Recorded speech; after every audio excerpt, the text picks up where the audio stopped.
Bonjour, bonjour!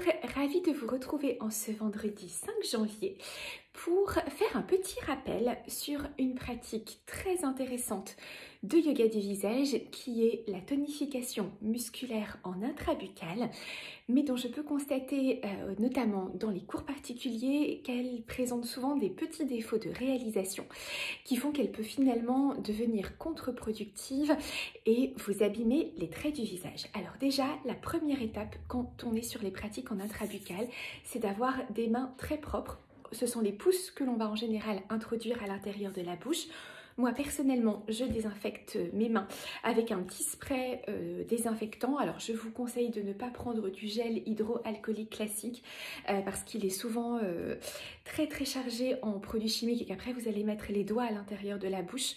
Donc l'idéal c'est un mélange d'alcool bio et d'huile essentielle. Vous pouvez tout à fait le réaliser vous-même. Moi j'utilise un petit spray de la marque Dr Bronner's que je trouve dans l'épicerie bio qui s'appelle Bien juste à côté de chez moi.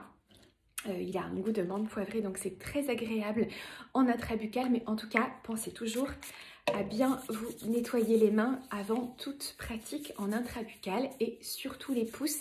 Évitez aussi les ongles longs, à la fois parce que ça va blesser la muqueuse de la bouche, mais aussi parce qu'il y a beaucoup plus de bactéries qui viennent se loger à l'intérieur des ongles longs. Donc pour le yoga du visage et surtout pour le yoga du visage en intrabuccale, ongles courts. La pratique en intrabuccale a pour objectif de venir mobiliser les muscles de façon excentrique. Comme en pilates, on ne mobilise pas les muscles alors qu'ils sont en contraction, on les mobilise alors qu'ils sont étirés, ce qui nous permet de ne pas marquer du tout de rides d'expression et donc de renforcer le tonus des muscles élévateurs au niveau des joues sans creuser le sillon nasogénien, ce que l'on peut avoir quand on fait des pratiques de contraction, par exemple comme celle-ci, pour lifter les pommettes, et même quand on fait un grand sourire, eh bien on va marquer le sillon nasogénien.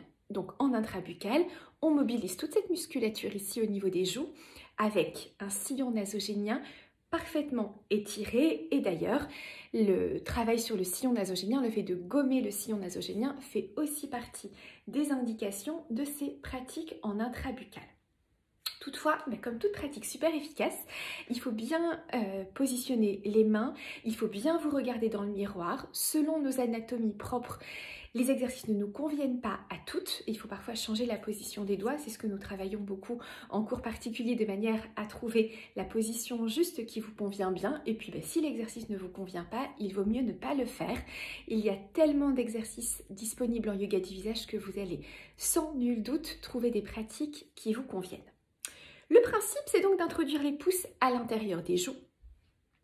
Ici, en V, là où on a un creux très net que l'on sent à l'extérieur, qui correspond au creux de l'articulation temporomandibulaire, l'idéal est de venir introduire le bout du pouce, caler le bout du pouce dans cette cavité très profonde que l'on ressent ici, ce qui d'ailleurs va avoir un petit effet de détente bonus sur le muscle masséter et sur toute la mâchoire. Donc les deux pouces vont venir comme ça s'introduire et se caler là-haut.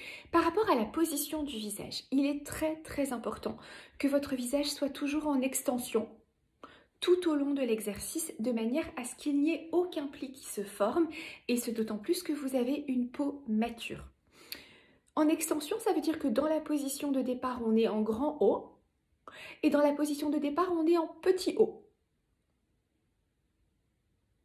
Ça peut être aussi A, O, A, O. Et vous voyez, là, je sens les muscles de mes joues qui se contractent, mais ils sont étirés. Mobilisation excentrique comme en pilates. Donc, si on combine le tout, les pouces à l'intérieur et le mouvement, ça donne ça.